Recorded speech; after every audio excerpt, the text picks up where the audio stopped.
ಬೆಂಗಳೂರಿನ ಜನಕ್ಕೆ ಮಳೆ ಬಂತು ಅಂದ್ರೆ ಸಾಕಷ್ಟು ಅವಾಂತರಗಳು ಬೆಂಗಳೂರಲ್ಲಿ ಸೃಷ್ಟಿ ಆಗುತ್ತೆ. ಅದರಂಗೆ ನಾನು ಕೂಡ ಈಗಷ್ಟೇ ತೋರಿಸ್ದೆ ಒಂದು ಓಕಳಿಪುರಂ ಫ್ಲೈಓವರ್ ಕೆಳಗೆ ಅಂಡರ್ ಪಾಸ್ ಏನಿದೆ ಆ ಒಂದು ಜಾಗದ ಒಂದು ಪರಿಸ್ಥಿತಿ ಯಾವ ತರ ಇದೆ, ಜನ ಎಷ್ಟೆಲ್ಲ ಸಂಕಷ್ಟ ಅನುಭವಿಸ್ತಾ ಇದ್ದಾರೆ ಅಂತ ಹೇಳಿ. ಸೊ ನಾನು ಇವಾಗ ಒಂದು ಮೆಜೆಸ್ಟಿಕ್ ನ BMTC ಬಸ್ ನಿಲ್ದಾಣದಲ್ಲಿ ಇದ್ದೀನಿ. ಇಲ್ಲೂ ಕೂಡ ನೀವು ನೋಡ್ತಾ ಇರ್ಬೋದು.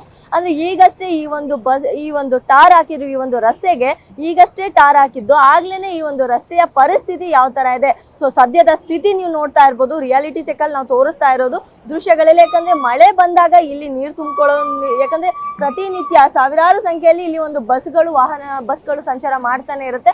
ಸಾಕಷ್ಟು ಜನಸಂಖ್ಯೆ ಕೂಡ ಇಲ್ಲಿ ಒಂದು ಕಾಲ್ನಡಿಗೆಯಲ್ಲೂ ಕೂಡ ಇಲ್ಲಿ ಸಂಚಾರ ಮಾಡ್ತಾನೆ ಇರ್ತಾರೆ. ನೀವು ಕೂಡ ದೃಶ್ಯಗಳಲ್ಲಿ ನೋಡ್ತಾ ಇದ್ದೀರಾ. ಇಲ್ಲಿ ಸಾಕಷ್ಟು ಒಂದು ಕಡೆ ಬಸ್ಗಳು ಬರ್ತಾ ಇರುತ್ತೆ, ಇನ್ನೊಂದು ಕಡೆ ಜನರು ಕೂಡ ಕಾಲ್ನಡಿಗೆನಲ್ಲಿ ಓಡಾಡ್ತಾ ಇರ್ತಾರೆ. ಸೊ ಇಲ್ಲಿ ಒಂದು ವೇಳೆ ಮಳೆ ಬಂತು, ಒಂದು ಕಡಿಮೆ ಪ್ರಮಾಣದಲ್ಲೇ ಮಳೆ ಬಂದ್ರು ಕೂಡ ಈ ಒಂದು ಹಳ್ಳ ಕೊಳ್ಳಗಳು ಕಂಪ್ಲೀಟ್ ಮುಚ್ಕೊಳ್ಳುತ್ತೆ. ಏನಾಗುತ್ತೆ, ಇಲ್ಲಿ ಜನಗಳಿಗೆ ಇಲ್ಲಿ ಒಂದು ಹಳ್ಳ ಇದೆ ಅನ್ನೋದು ಕೂಡ ಕಂಡು ಬರಲ್ಲ. ಹಾಗಾಗಿ ಎಷ್ಟೋ ಜನ ಈ ಒಂದು ಹಳ್ಳಕ್ಕೆ ಕಾಲ್ ಹಾಕಿ ಬಿದ್ದಿರೋದು, ಒಂದಷ್ಟು ಅನಾಹುತಗಳು ಕೂಡ ಆಗಿದೆ. ಅದು ಅಲ್ಲದೆ ಒಂದಷ್ಟು ಬಸ್ಗಳು ಬರ್ಬೇಕಾದ್ರೂ ಕೂಡ ಹಳ್ಳಗಳಲ್ಲಿ ನೀರು ತುಂಬಿಕೊಂಡಾಗ ಸೊ ಕಂಡು ಬರಲ್ಲ. ಒಂದು ವೇಳೆ ವೀಲ್ ಏನಾದ್ರೂ ಆ ಒಂದು ಹಳ್ಳದಲ್ಲಿ ಬಿದ್ದಾಗ ಕೂಡ ಅದು ಒಂದು ದೊಡ್ಡ ಮಟ್ಟಿಗೆ ಪರಿಣಾಮನೇ ಬೀರುತ್ತೆ. ಅಂದ್ರೆ ಯಾವ ತರ ಅನಾಹುತಗಳಾಗತ್ತೆ ಅನ್ನೋದನ್ನು ಕೂಡ ನೋಡ್ಬೋದು. ಯಾಕಂದ್ರೆ BBMP ಇತ್ತೀಚೆಗಷ್ಟೇ ಹೇಳಿತ್ತು, ಸೊ ಮಳೆಗಿನ್ನ ಮುನ್ನ ನಾವು ಈ ತರ ಎಲ್ಲೆಲ್ಲಿ ಸಮಸ್ಯೆ ಇದೆ ಎಲ್ಲ ಸರಿಪಡಿಸ್ತೀವಿ, ಒಂದಷ್ಟು ಲಿಸ್ಟ್ ಮಾಡ್ಕೊಂಡಿದೀವಿ ಅಂತ ಕೂಡ ಒಂದು BBMP ಹೇಳಿತ್ತು.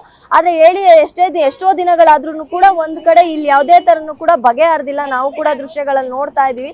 ಯಾವುದೇ ತರ ಇಲ್ಲಿ ಹಳ್ಳ ಕೊಳ್ಳಗಳನ್ನ ಮುಚ್ಚುವಂತ ಕೆಲಸ ಇಲ್ಲಿ ನಡೆದಿಲ್ಲ ಅಂತಾನೆ ಹೇಳ್ಬೋದು. ಇದಿಷ್ಟೇ ಅಲ್ಲ, ಸೊ ಬೆಂಗಳೂರಲ್ಲಿ ಸಾಕಷ್ಟು ಕಡೆ ಈ ತರ ಒಂದು ಅವಾಂತರಗಳಾಗಿದೆ. ಸಾಕಷ್ಟು ಕಡೆ ಈ ತರ ಸಮಸ್ಯೆಗಳನ್ನ ಪ್ರತಿದಿನ ಸಾರ್ವಜನಿಕರು ಕೂಡ ಎದುರಿಸ್ತಾ ಇದ್ದಾರೆ. ಆದ್ರೂ ಕೂಡ BBMP ಸೈಲೆಂಟ್ ಆಗಿದೆ ಅಂತ ಅನ್ನೋದು ಕೂಡ ನಾವು ತೋರಿಸ್ತಾ ಇರೋದು. ಇದಿಷ್ಟೇ ಅಲ್ಲ, ಸಾಕಷ್ಟು ಕಡೆಗಳಲ್ಲಿ ಸಾಕಷ್ಟು ರೀತಿಯ ಸಮಸ್ಯೆಗಳಿರೋದನ್ನ ತೋರಿಸ್ತಾ ಹೋಗ್ತೀವಿ. ಹೀಗೆ ನೋಡ್ತಾ ಇರಿ. ಕ್ಯಾಮ್ರಾ ಪರ್ಸನ್ ರುದ್ರೇಶ್ ಜೊತೆ ಪಲ್ಲವಿ, ನ್ಯೂಸ್ 1 ಕರ್ನಾಟಕ, ಬೆಂಗಳೂರು.